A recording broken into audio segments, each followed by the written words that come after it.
Anything new in your world? Yeah, man. Yeah, I've had a real interesting time. I spent the last 56 days, Talladega Nights, Legend of FPS Kyle, just having a real good time, meeting new interesting people, learning all sorts of new and interesting techniques and skills and tactics. Nice. Lifelong friends, I hope. Uh, I mean, I'm gonna see if I'm allowed to contact some of these people. We'll get to that in a little bit, but yeah, made a couple of real good friends in there. I'm not sure if I'm allowed to talk to them because we're both felons, but I'm gonna find out. Worked out a ton, did a lot of running, did a lot of dieting. I lost 35 pounds. Had a real good time. It was Nice. it was a goddamn nightmare, is what it was, Taylor.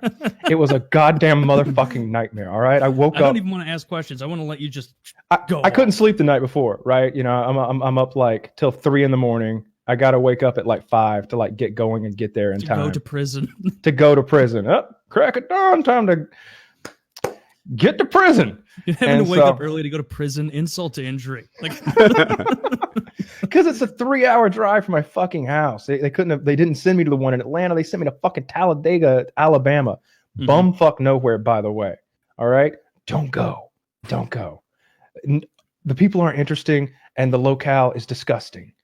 And it's 108 degrees while I was there, by the way. So I get a ride.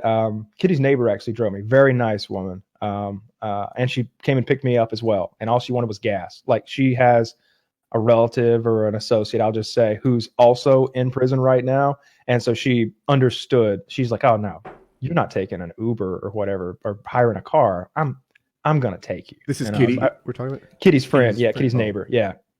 And so get to prison like right before the cutoff. Like I got to be there by noon, so I get there at 11:30. You know, I'm gonna enjoy as much freedom as I can. Before I go in, stop at Zaxby's, get myself some chicken fingers, some French fries. Can barely eat it. Can barely Nice get it meal. down. I'm drinking like Malox the whole drive because my stomach's so upset and I'm so stressed out with heartburn, like not wanting to go the fuck in there. And so I go in and the guard's like, "Yeah, they'll be here in a minute to get you." And I go through these X-rays, and this guard leads me up to this R&D room. I don't even know what that stands for. Maybe it's not research and development. It's certainly not research. I promise it's not that. It's reach arounds and dick sucking or Rectal something in there. deposition. And so they photo me and thumbprint me. God knows how many fingerprints the government has me at this point. I've done it at least 10 times. At least 10. Well, no. You and so they strip me down, and there's no cavity search. I go through a which I thought there might be, you know. I was hoping. And yeah, you're hoping. I was like, "Hey, I thought we were gonna get a little closer here in this wonderful phase." I want the cute one. I brought my wet platinum and everything. I'm prepared. So they put me on an X-ray, and it X-rays me, and I'm like, I need to lose some weight. I can see in the X-ray I'm getting chunky, and so go back there. They strip me down, put me in these super lame prison clothes. Like I can't even figure out which side of the underwear is the front. There's no dick slot. There's no dick slot.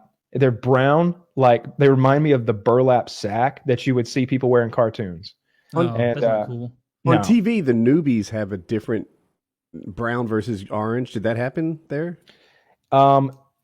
It's funny you mentioned that. I liken the experience of when you first get there and when you've been there for 2 weeks, 4 weeks, 6 weeks, and then I'm sure for years, as like a Skyrim character, like an RPG character in Fallout or something, and how at first you're like wearing like ragtag bullshit and you've got a spear, and then by the end you're like all armored up and you got a machine gun and everything. You're like fully kitted and fully geared. Very ragtag at first. You could tell that I just fucking got there. So Were there orange? Was the jumpsuit orange or striped? green. There's no jumpsuit at all. No jumpsuit at all. The uniform is green pants, brown shirt for the summertime. And then there's a green button up that goes over that in the wintertime. But it's so fucking hot they let you wear a t-shirt. And so they lead me from that's at the medium security where I was there. And so somebody picks me up and takes me over to the camp, which is just a stone's throw away. So we get to the camp, and I'm shown where my barracks, my dormitory is, and everything. They give me a bed. I'm using air quotes because it ain't a bed. It's More of a cot. No, I would love a cot. What was it?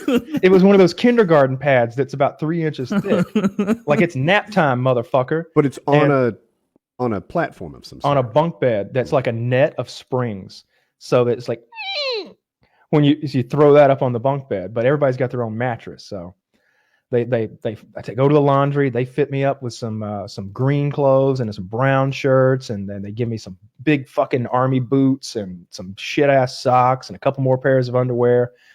Get all that shit in a bag, and I go to my cube. They're called cubes, not cells. We're in a big open dormitory. It's pretty progressive.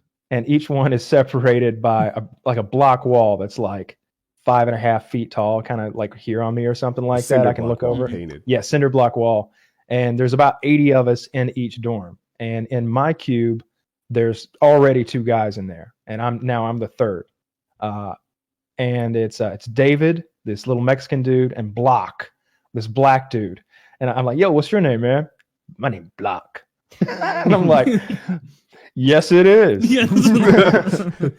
And in there, we've got a little locker, and there's the 3 lockers side by side, and you open these double doors up, and you got 3 shelves on each side, and you can put your shit in there, your shampoo, your soaps, your clothes, all your nonsense, all your food, whatever.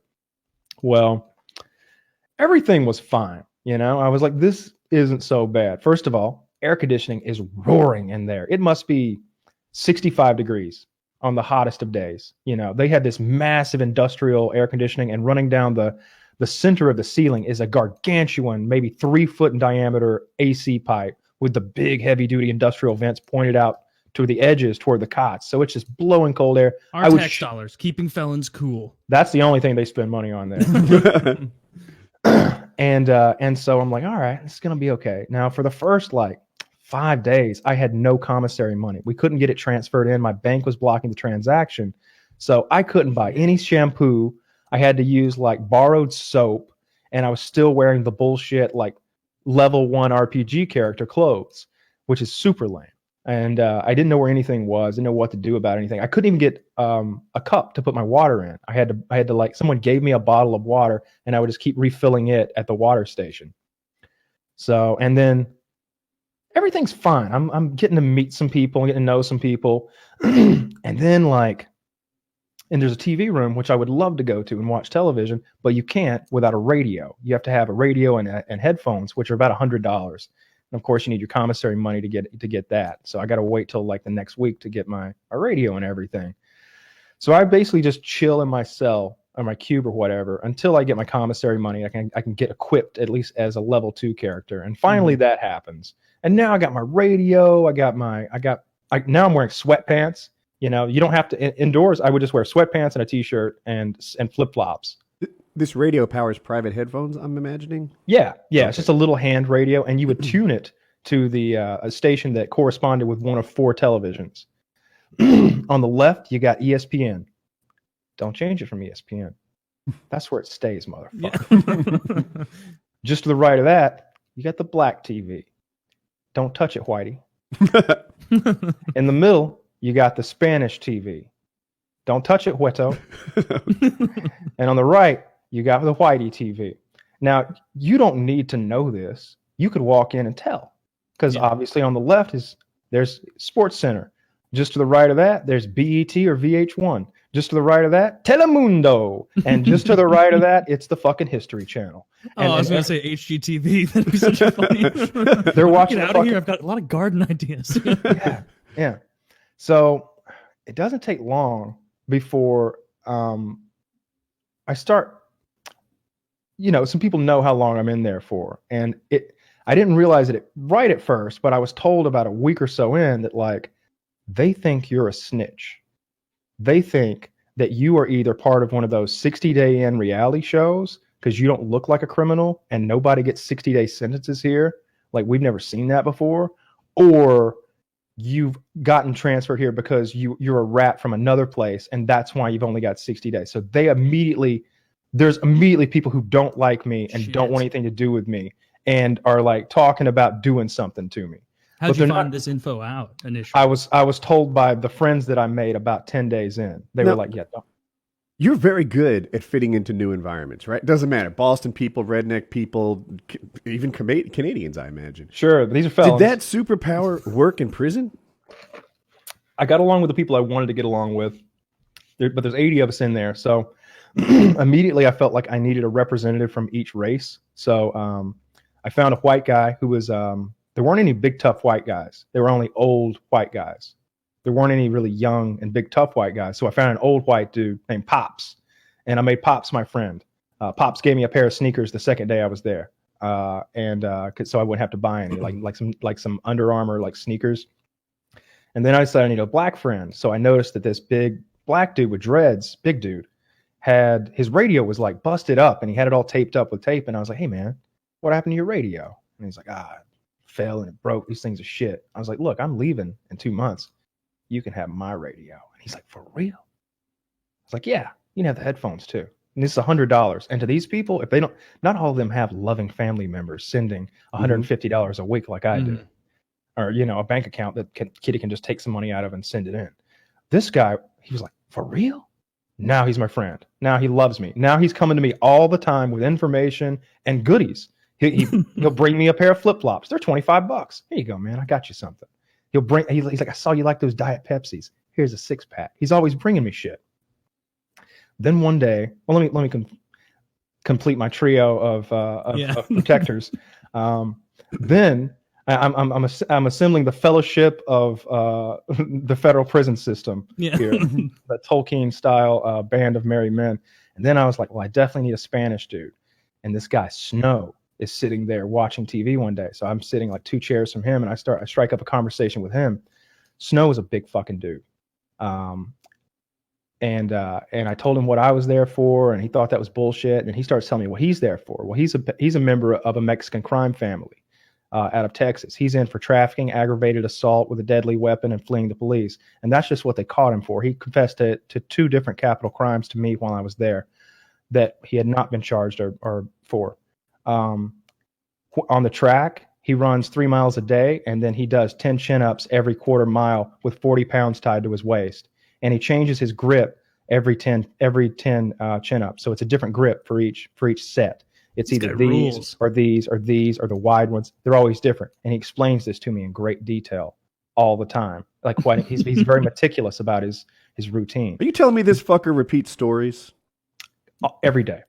He's been in for 10 years, and he's got 5 more to go, something like that, on his charges. And he's got a really strong like Cholo accent. Yo, Holmes, yeah, I've been in here a long time, Holmes. And I'm just like, cool, man. That sucks. You're gonna get out soon. You're gonna see your family. Well, he's after like 2 days of knowing him, he's like, hey, man, you want to go work out with me? And I'm like, yeah, that'd be great. He's like, I'll come by your cell 7:00 in the morning. All right, you be ready? I'm like, yeah, I'll be ready. So every day I go with him. We run our 3 miles. I'm not doing chin-ups. I run my 3 miles, and